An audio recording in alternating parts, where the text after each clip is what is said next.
Hello everyone, it's Laffy Traffy. We're here to talk about One Piece Chapter 1025.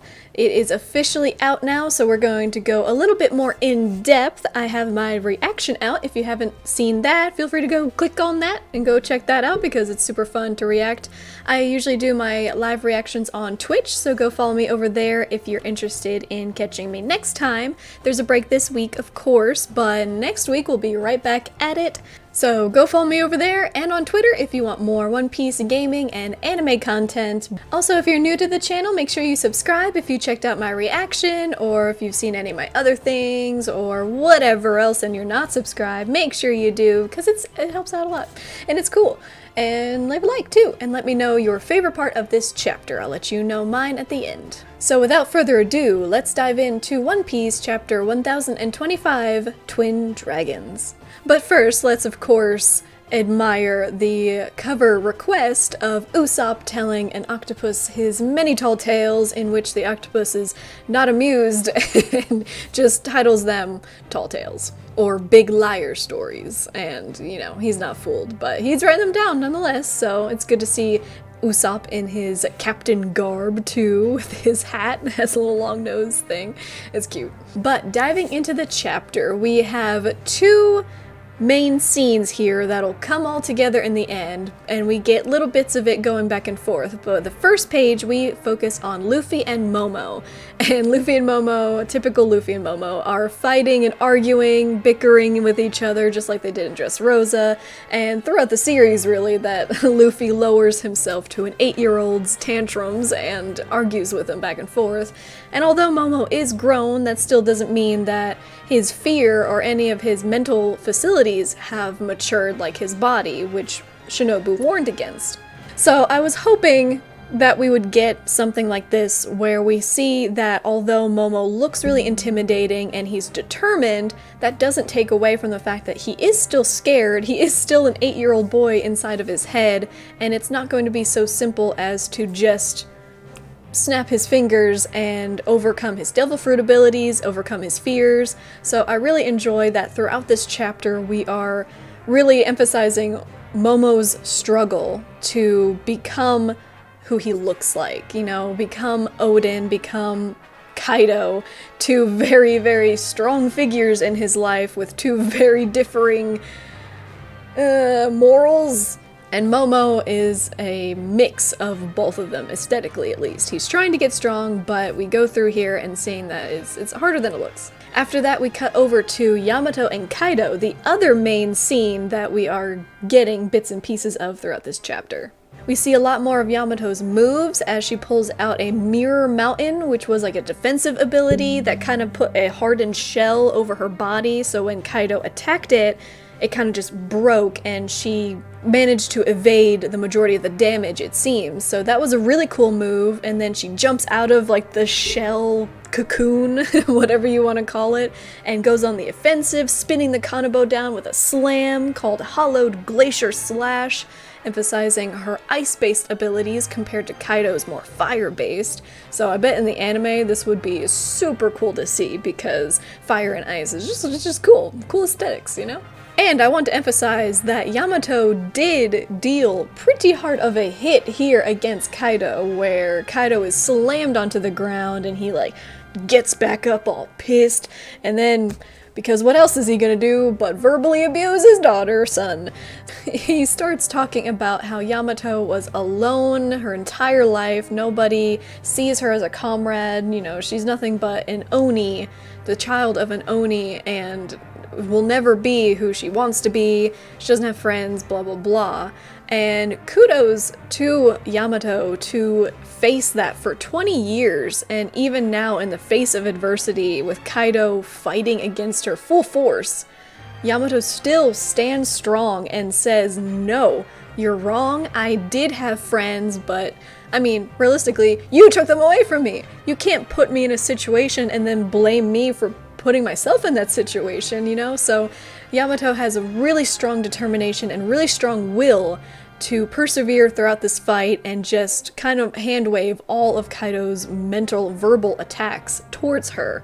Because that must have been really hard growing up to see anyone who showed any type of sympathy or care for her to be strung up and killed by Kaido. She had Ace, she had the samurai, she even had some beast pirates who took pity on her, tried to feed her, and they were sentenced to death. Like, that's pretty intense for Kaido to do that to her. Oh man, it's awful. While Kaido continuously tried to isolate her and show her that he's basically her only option, the future that he has set is what she's going to have to do because there's no other options, it had quite the opposite effect on her, where instead it just developed this animosity towards her father that 20 years later, now it's so severe that they are fighting almost to the death, and they are exchanging blows back and forth, and we're just really feeling how awful this relationship is between the two of them. And as they're exchanging verbal blows, they're exchanging physical blows as well, both of them getting hits out on each other. And at the end of this scene with Yamato and Kaido, after Kaido is berating her over and over again about all the things that they should have been, he mentions that Yamato is the child of Onis. The official says ogres, but it's Onis or demons, so I'm just gonna go with that, Onis. Kaido being an Oni isn't a new idea because of the horns and everything, Yamato also having horns. We figured that there was something up with it, and so we get that there's a new race, I guess, in One Piece, where they are the Onis, and I'm really interested in how they relate to like the ancient demon giants, where they cross over in any way, because clearly Kaido is a large person, Oni, but nowhere near a giant, so I'm interested in where this race is and how it plays into Yamato, who was their mom. There's a lot of stuff that I'm interested in knowing, and Kaido really nails down the idea that, you know, it's not worth putting your faith into humans, you're above humans, you need to rule them with your strength, all this stuff about looking down on humans, and it really gives a lot more insight into Kaido's perspective of ruling as the beast pirates, surrounding himself with zones and non-human type people. So this is all slowly coming together, and hopefully this is all leading up to a beautiful Kaido backstory. You know, it doesn't have to be long, but I do want the answers to why he is the way he is. Maybe we'll get who Yamato's mom was. There's a lot of little questions, a lot of loose ends that I want regarding Kaido's character and who he is. A lot of reasons why, how to get here, his adventures on the Rocks Pirates. Maybe it is a longer backstory, but I'll be okay with that. But this scene here ends as Kaido is just like slamming his kanbo down again and again onto Yamato, saying, you know, you must rule with your strength. Don't go to humans. No one likes you. They're scared of you. All this stuff. The very last panel of this particular page with Kaido raising up in almost a silhouetted, terrifying, very demonic picture of Kaido to just emphasize the fact that he is not human. Terrifying. But now we get over back to Momonosuke, and he's finally managed the courage to get up into the air, but he won't look. And again, like I said, it's really nice to see how Momo is kind of transitioning into trying to be the big fighter that he is, but he's still scared, and Shinobu is looking up as he's twirling all the way up to Onigashima, moving very quickly, so they don't have an issue catching up with Onigashima at all. And of course, because his eyes are closed, he crashes into the first floor, the performance hall, where all the big fighters are going on, you know, like Sanji and Zoro, Izo and Marco, and the rest of the allies and samurai, along with Queen and King, both have great reaction panels here. All of them have really great reactions here. And I thought that this was a really cool way to physically like go throughout what's happening and see where everyone is. You know, we don't really get updates per se because we don't know how Sanji and Zoro are doing, and later with Kid and Law we don't really get an update, we just see them.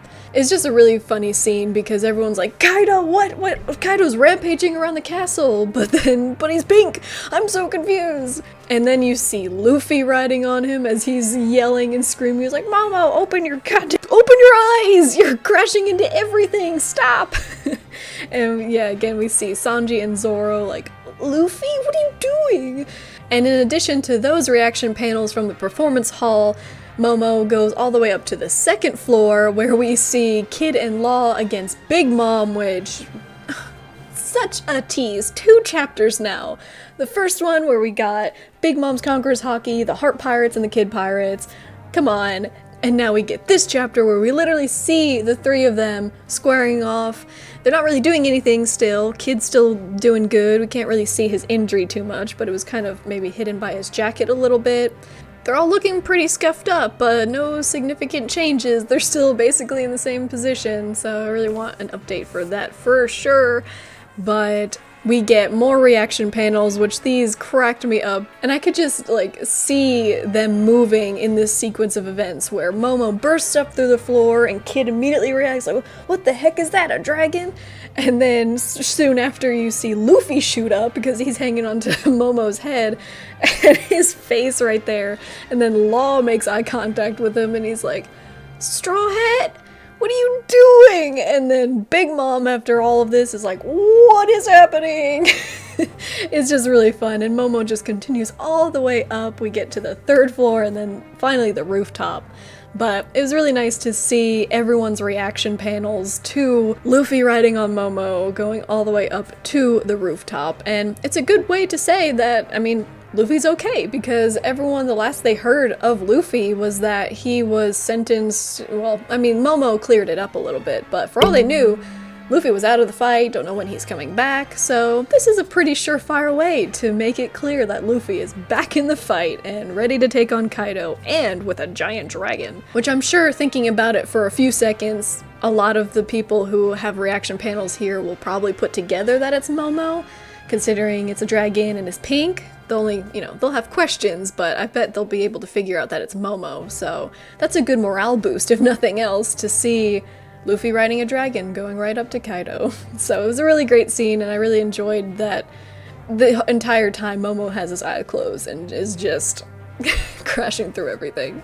Now we get to the part where our 2 scenes collide, where we go back up to the roof, and we see Yamato facing off against Kaido. Luckily Yamato, she's out of her hybrid form now, but she doesn't look too beat up considering how many times Kaido took the kanabo to her face. But she's still looking good, and what's hilarious is that she has no idea that behind her, Luffy and Momo are swimming up to the sky, but Kaido sees it, and he's like, what is that? Yamato takes that distraction. I can see the Conqueror's Haki raiding off the kanabo, which is great, but at the same time as Yamato is about to attack Kaido, Luffy and Momo make it to the top, and they see Kaido up there. And a really cool detail here is how Momo the entire time has his eyes closed because he's too terrified, he's in his own head, everything.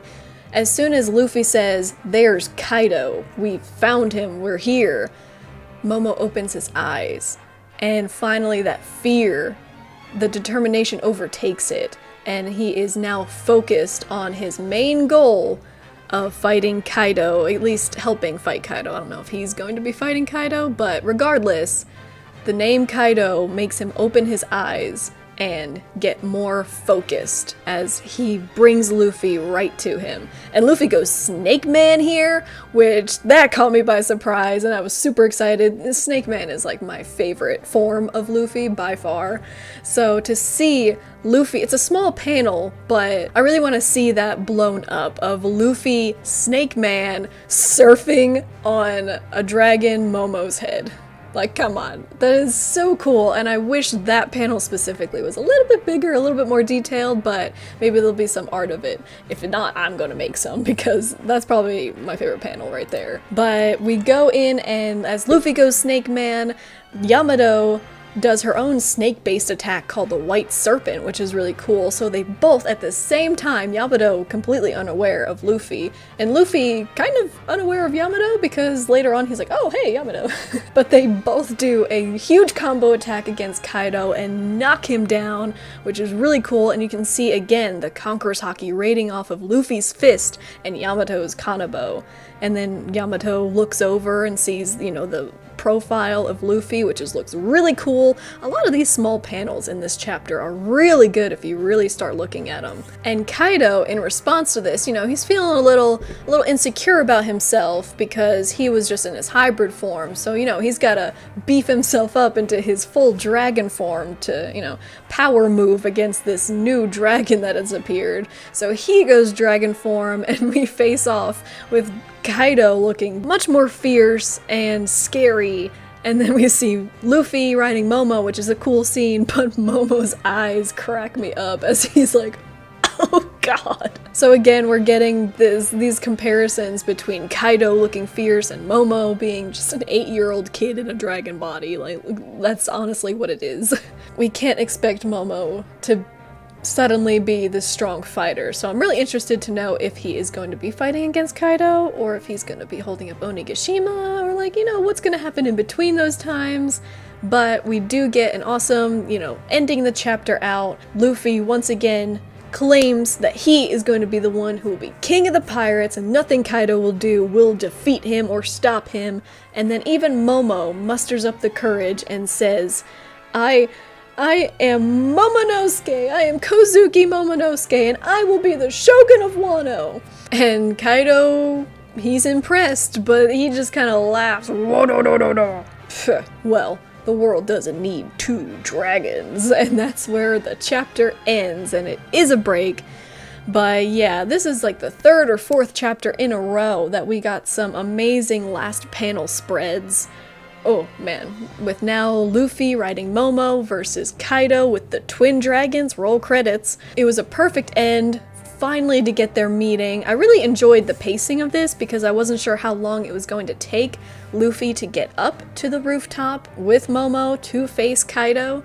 So it's good to know that also Yamato is here, conscious, still ready to fight, and that was my main hope. I was worried that maybe Yamato might have been defeated and then right at that moment Luffy might arrive, but no, she's here. I am very, very ready for a 3v1. I don't know how well Momo will do. He is in dragon form, but he's still, you know, he's not a very experienced fighter. Like, he trained in swordsmanship, but that has nothing to do with his devil fruit. So I'm excited to see that. I don't know if we're gonna get a Momo hybrid form. That'd be crazy. But yeah, this was a crazy chapter, and I just remembered that Beppo wasn't here. Well, you know, but Beppo, you're great, but I'm not starting over for you. So there's Beppo to round out the chapter review. I hope you guys liked it. Oh, my favorite part? Oh man. So my favorite part of the chapter, probably, I know it's gonna be a huge shock, huge twist of events, but it's probably gonna be when Momo and Luffy burst up between Kid and Law and Big Mom fighting, because just the fact that Kid says, "What is that?" and then you see Luffy shoot up like, "Ah!" with his funny face, and Law's just like, "Straw Hat!" That just, you know, with this trio here, you can't go wrong, and there's never a dull moment, that's for sure. I can't imagine what Kid and Law are thinking right now after seeing Luffy riding some crazy dragon throughout Onigashima. So that's probably my favorite part, and definitely the funniest to me. But it is a close second, because there's also the really epic part where Momo is really scared going through the castle with his eyes closed, but as soon as Luffy says, "There's Kaido, charge down there," Momo then opens his eyes and becomes more focused. Like, you can see it on his face. He gets much more determined and a little more scary looking up until the end, but I think that means a lot. Just a small detail, but that means a lot for his character, that he kind of forgot all of his fears and is now focused. So that's probably my second most favorite besides the Kid-in-Law one. So let me know what your favorite part of this chapter was below, and what you think is going to happen going forward. How does Yamato and Kaido being Onis really play into this? Do you think Big Mom? Because that was another thing, is Big Mom mentioned that there are 3 races that she does not currently have on Totland. One, of course, is the Giants. One was King's race, so Lunarians, and then we have a third one that wasn't mentioned. There's no details given on it, And that could possibly be the Onis. I mean, we all have this, you know, fan fiction in our head that Kaido and Big Mom were together back when they were sailing on the Rocks crew and they had a kid, and maybe that was Katakuri, Oven, and Daifugu. But if they never got together, then Big Mom never had any Onis on her island, so that might be the third race. I mean, unless we keep learning about more races, but we definitely didn't see any on her island, so that was probably the third race, if it is true that Kaido is a full-on Oni.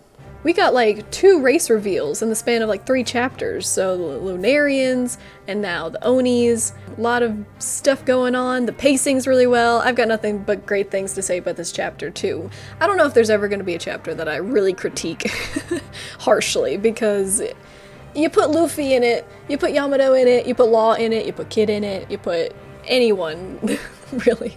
We had Marco, put Marco in it.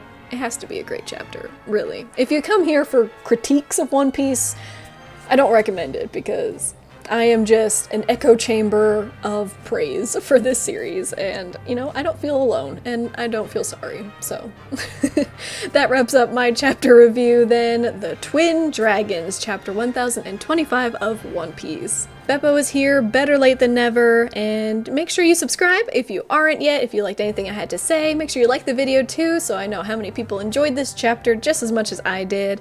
And stay tuned, there'll be a break this week, but that doesn't mean that there'll be a break in content, so make sure you subscribe so you'll be notified of all my future things going on. Also check me out on Twitch and Twitter, like I mentioned earlier, so you can catch my live reaction on Twitch for the live chapter reactions. I'm trying to do more One Piece centric streams over there, so go follow me over there and we can talk about One Piece, because that's super fun. But yeah, I hope you enjoy the break week. You know, we've gotten like 4 or 5 chapters in a row. Like, I am not complaining a bit about this break chapter. But until next time, have a great day, follow your dreams, and check me next time. Bye!